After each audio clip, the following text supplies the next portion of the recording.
الله الرحمن الرحيم. مدحوينه ku-xigeenka guddoonka baarlamaanka golaha maxkamadda sare xildhibaanada wasiirada saxaafadda iyo martida kale halka fadhida assalaamu calaykum waraxmatullaahi wabarakaatu. runtii waxaa sharaf ii ah inaan hortiina soo istaago oo inigu mahadceliyo anoo magaciina ku hadlaya inaan u mahadceliyo shaqadaas baaxadda weyn ee laga soo bilaabo 3 December iyo intii ka horreysaba dalka ku jiray dadkii suuro geliyey oo ay saldhig u ahaayeen ciidamada Puntland qaybahooda kala duwan isimada oo lafdhabar u ahaa in nidaamkii siyaasiga ah ee kala wareegayay ay si wanaagsan u korjoogteeyaan marxalado khilaafaad soo dhexgalayana ay si wanaagsan gacan uga geysteen. waxaan sidoo kale mahad u celinayaa dhammaan shacabka reer Puntland anoon kala saarsaareen qaybihiisa kala duwan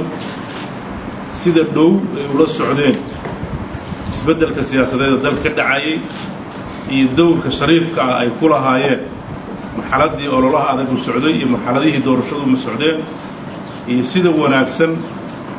ee dadka reer Puntland guud ahaan iyagoo kala harin ay u ilaaliyeen nabadgelyada iyo xasiloonida iyo natiijooyinka dimuqraadiga ah soo baxa ay u aqbalayeen sababahay rabaan ku dhamaadaan. waxaan aad iyo aad sidoo kaleeto uga mahadcelinayaa xubnaha baarlamaanka oo guddoonku uu hogaaminayo sida wanaagsan ee intay xilka ula wareegeen ee habsamida lahaa ay u daadihiyeen arrimihii dastuuriga ahaa ay u xilsaarnaayeen oo ugu horreysay doorashadii oo ay ku xigtay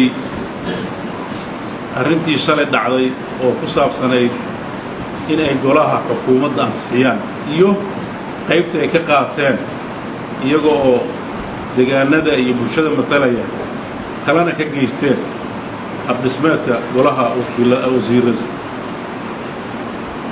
qadadan waxay ahayd mahadnaq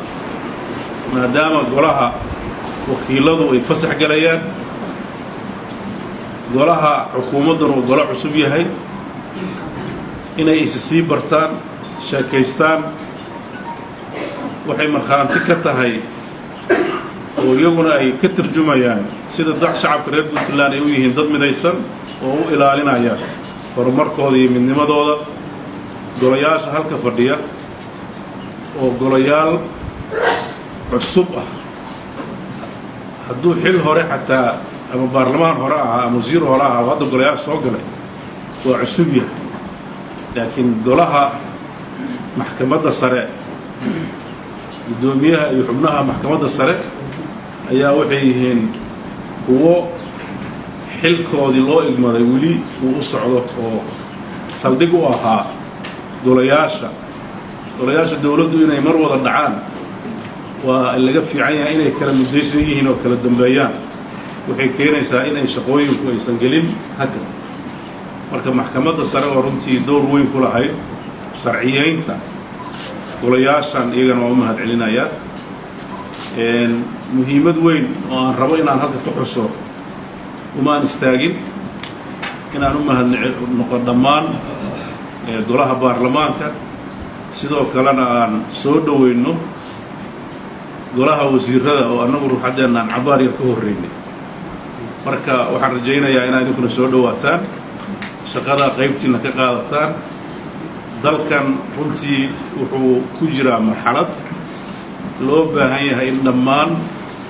qaybaha kala duwan ee bulshada ee saamaynta leh ay midna ka midaysnaadaan midna ay xeer ka dhigtaan. midday ka midaysnaanayaan waxa weeye dalka dhismihiisa midnimadiisa difaaciisa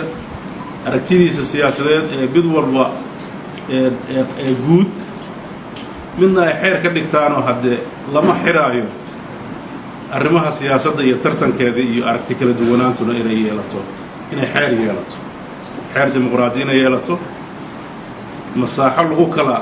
aragti duwanaado iyo xeer lagu maamulo inay yeelato iyadana waan rajaynaynaa maxaa yeelay kala aragti duwanaanta waxay keentaa quruxe xumaan ma keento marka aragtida siyaasadeed iyo afkaarta siyaasadeed iyo arrimahaasi waa arrimo noo furan laakiin aan marna inay dhaafaan la rabin saqafka xadka ay leeyihiin oo ah xadka lagama taabtaanta ah ee midnimada ilaalinaya iyo aragtida guud ee dadkan istiqraarkooda iyo amnigooda ilaalinaya marka waxaan rajaynayaa siyaasiyiinta oo dhan in ay wada ilaaliyaan iyo dad kaloo waxgaradka ah waxaan rajaynayaa ilaahay dhankiis in aan marxaladda soo socoto gaari doono aragtida in lagu soo bandhigo sifo sharci ah oo ah axsaab aragtidooda dhiibanaya oo platform saxa leh inay noqoto oo guryaha iyo xuquuqda ay meesha ka baxdo oo bannaanka loola soo baxo aragtiyaha siyaasadeed sharciguna uu markaa hagi doono oo hogaamin doono oo qof walba waxay la tahay uusan isaga hadal oo uusan qofna qaanuunka ka weynaan doono haddii ilaahay waan ka codsanaynaa maxkamaduhu inay isu qaabeeyaan inay doorka fasliga ama kala saaridda ugu sarraysa wax walboo dhaca ay qaataan wax la yidhaahdo maqnaansho ama vacuum ma jiro marar badanaa waxaa maqlaa dalka wax lagama qaban karo maxkamadda suuriya maqan layidhaha laakiin sideedaba wax maqnaadaa ma jiraan wixii aan dhisnayn waxbaa buuxiyey maxkamadda sare ayaa u qaabilsan arrimahaas haddii khilaaf dastuuri yimaado marna vacuum ma jiro marka inaan saa loo fahmin wey marka waxaan rajaynayaa inaan nidna uu sharcigu ka weynaan oo sharciga la ilaaliyo annana waxaan ballan qaadaynaa intii karaankeenna iyo tabarteenna inaan dad sharciga ilaaliya midnimada ka shaqeeya wadajirka ilaaliya aragtida siyaasadeedna maareeya hadday soo baxdo maan ku tala jirna haddii ilaahayno aad baad u mahadsantihiin